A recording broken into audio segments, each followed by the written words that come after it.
이재명 무죄 선고로 윤석열 기각 확정.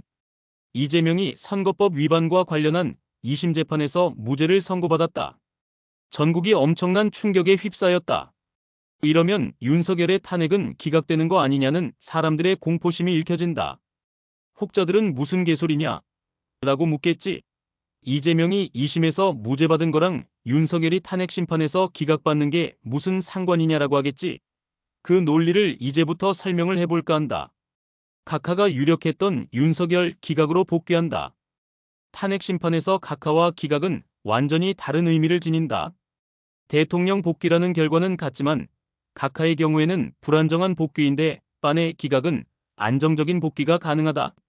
각하의 경우에는 각하의 사유가 해소되면 재탄핵이 가능하다.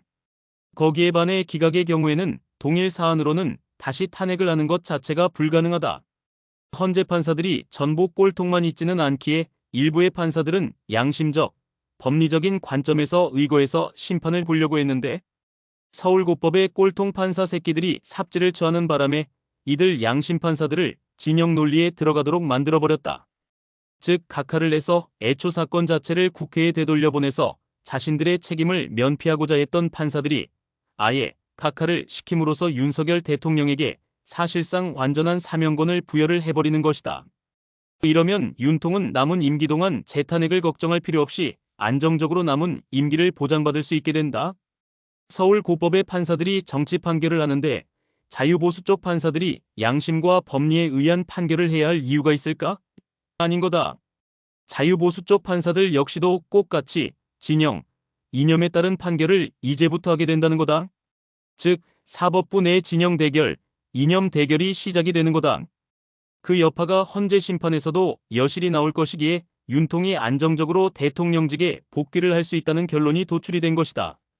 무엇보다 이재명은 계속해서 민주당의 당대표가 되어야만 국힘이나 자유보수 진영에서 매우 유리한 환경을 구축을 할 수 있다는 장점도 있다. 무슨 말이냐? 이재명은 지지율이나 인기가 매우 낮은 정치인이다.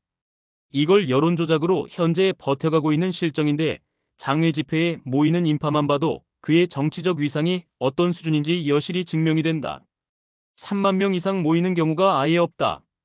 특히 그 자신이 집회에 모여달라고 읍소를 해도 사람들이 1만 명이 넘는 경우가 없다. 이게 이재명의 현실이다. 이걸 여론조작과 부정선거에 기대어 현재를 버텨내고 있는 실정이다. 이걸 국힘 정치인들이 모를까?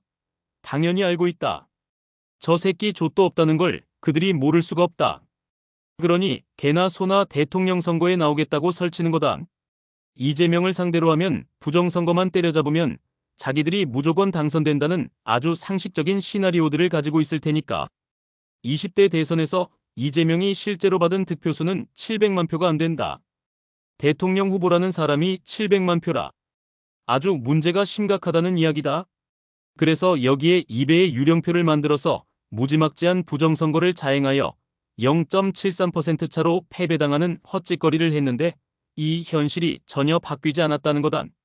문제는 이 당시와 지금의 국민 여론이 완전히 다르다는 점이다.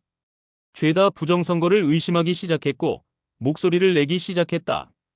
당연히 선거가 시작되면 부정선거가 일어나는지 철통같이 감시하고 확인하는 절차에 들어가게 된다. 투표인수 부풀리기가 발생하는지 철저하게 체크를 한다. 이게 민주당 입장에서는 족같은 부분이 아닐 수가 없거든. 이걸 어떻게든 깨야만 한다. 즉 투표인수 부풀리기를 적발하려는 시도를 못하도록 차단을 해야만 안정적인 부정선거를 할 수 있기 때문에 그에 대한 대비책을 만들어야 하는 것이다. 이거 못 찾으면 민주당은 모든 선거에서 무조건 패배를 한다. 그래서 국힘 입장에서 이재명은 꽃놀이패라는 거다. 부정선거만 아니면 국힘에서는 개가 나와도 대통령에 당선이 될 수 있는 민주당의 아주 쉬운 상대인 것이다. 그 부정선거에 대한 대비만 하고 있으면 국힘은 선거 자체를 걱정할 필요가 전혀 없는 것이다. 사실 이번 선거로 이재명이 정계에서 퇴출이 되었다면 국힘 입장에서는 악재가 될 수밖에 없다. 민주당 후보 중 제일 하자가 많고 대중적 혐오감이 높은 정치인이 계속해서 민주당에 있어주는 게 국힘 입장에서는 상대하는 게 제일 편한데 이런 사람이 갑자기 퇴출이 되면 향후의 여론 추이를 장담할 수가 없거든. 그런데 이재명이 계속해서 있어주게 됨으로써 딱히 국힘이 뭘 할 필요도 없이 아무것도 하지 않고도 지지와 인기를 얻는 효과를 누릴 수 있게 되었다. 부정선거만 때려잡으면 선거 자체를 걱정할 필요도 아예 없다. 그래서 이재명은 국힘 입장에서는 가지고 놀기 좋은 꽃놀이패라고 평가를 하는 것이다.